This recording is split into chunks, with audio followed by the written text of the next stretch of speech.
Okay, hi everybody, it's me. What can I do? Alright, this is going to be the second anime series review I'm going to do. I think the other two, not, one I have to watch. I have not watched the rest of Mysterious Disappearances. I'm like, I want to say 3 or 4 episodes away from finishing it. Yeah. So that's still in the back burner. And the other one is 2 episodes, but I'd rather do it later in the week. Of course, talking about Moonlit Fantasy, Tsukumishi. Anyway, this one, Windbreaker. At first, I didn't jump on the bandwagon on this one. At first, I was like, I didn't watch it. I didn't see it. I didn't say anything about it. I saw it. I was like, I passed on it. But then I saw a few clips. But you know what? Let me give it a chance. I was surprised. The ending is kind of annoying. It's kind of like a cliffhanger thing. But still, pretty good. I think one of the best things about this show is the way they not only give light to the main character and his struggles and the people he surrounds himself with, but also the people he's fighting, which is kind of interesting. But logistically, people say this is which I think is not a very good. That's something in my teeth. Which is not a very good explanation, which is the better version of Tokyo Revengers. And I haven't really finished Tokyo Revengers. I haven't really started further than what it was.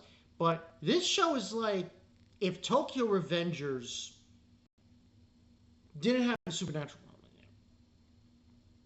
So, logistically, the story follows from an early age, Haruka Sakura was made an outcast due to his unconventional appearance and lack of social skills. However, the rough treatment turned him into a proficient fighter, which is now the only thing he prides himself on. Starting at Furin High School, where it is rumored that strength is valued over academics, Sakura has only one goal, taking the top spot. Involved in a street brawl the day he enrolled, Sakura happened to meet a group of future schoolmates. Instead of the usual rejection, they fight alongside him, demonstrating that what the school actually cares about is protecting the town of Makuuchi, I can't say that word, sorry, from any harm, hence why the students call themselves Bo Furin. Surprised by the support and appreciation of the townspeople, Sakura has a hard time accepting their goodwill. Though unfamiliar with kindness being shown to him, Sakura must learn to push past his discomfort when Furin is pitted against formidable enemies. After experiencing the feeling of acceptance, he finds himself fighting for the sake of others for the first time. Now, that description pretty much tells you a whole kit and caboodle. But what's interesting is this guy Sakura, you can see throughout the series how he struggles to accept them and, that sort of thing. Now, I like I said, the last episode's kind of on a cliffhanger. That's probably the only bad thing I would say about this season. But everything else looks very well done.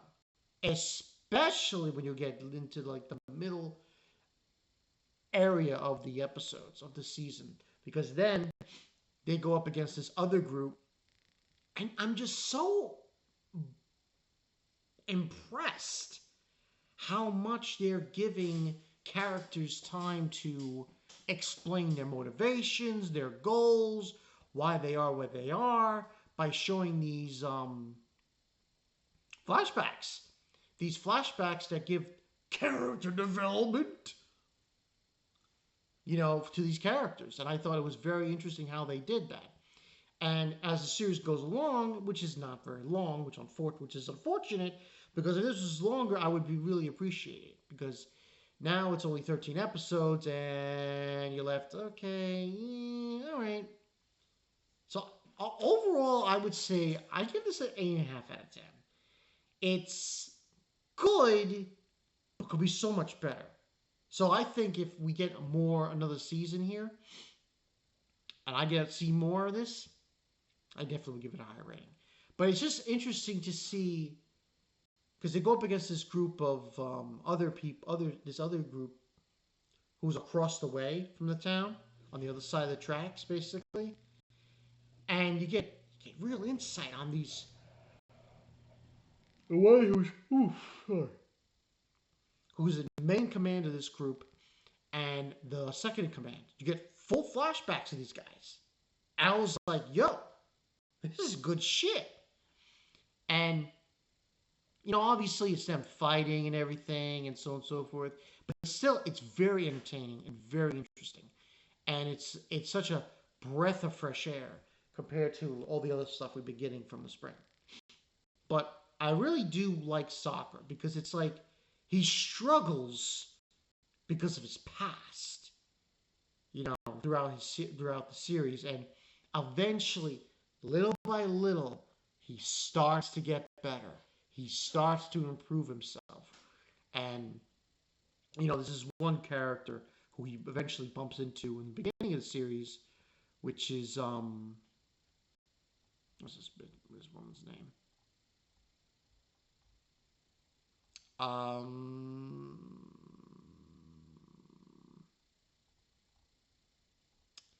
Oh, Kotaha. So eventually he bumps into Kotaha, and she, is like kind of pushing him to accept this, new lifestyle, new living as he's in here at the school, and it's very, like I said, it's an interesting watch, and it might not be for everyone, but I think you guys should just check it out. It's a really good watch. Even though, I gave it an 8.5 out of 10, I still feel it has a good amount of potential. It has potential, very good potential of being a really good series about guys fighting each other. It's not too complicated, though, because, people say it's a good version of Tokyo Revengers, which it is, because the fact of the matter is they're going up against other schools, other areas, and each one is different. And it's good to see Sakura go out of his shell and eventually accept other people. And Kotaha, you could tell her throughout the series, and more importantly, probably in episode 12, 13, she sees that, she says, keep it up, Sakura, because he obviously doesn't want to get too close to people for some reason. It's his past, basically. They don't go away too much of his past, which I hope they do in the season 2. But that's all I got for you guys. Definitely check this series out. It's a bit. I would agree. I feel like it might be a better version of Tokyo Revengers because it focuses on characters. A lot of characters with a lot of goals and what they're trying to do. And there's a message. It is. There's a message that's being brought upon onto Sakura about it's not about you. It's about the people who support you. So yeah, definitely check it out if you get a chance. Yeah, that's pretty much it. I don't think I'm gonna come out with any more reviews until maybe Wednesday. For Thursday's 4th of July. So I'll probably Wednesday night come down here, chump out some more reviews. If I'm not dead tired from work, then I'll come down here tomorrow to do Moonlight Fantasy. But that's probably going to be the only one I'm going to do. Because, as I said, disappearances I have to watch a lot of. So, yeah. But that's all I got for you guys. Spawn Con 902. I will catch you guys later.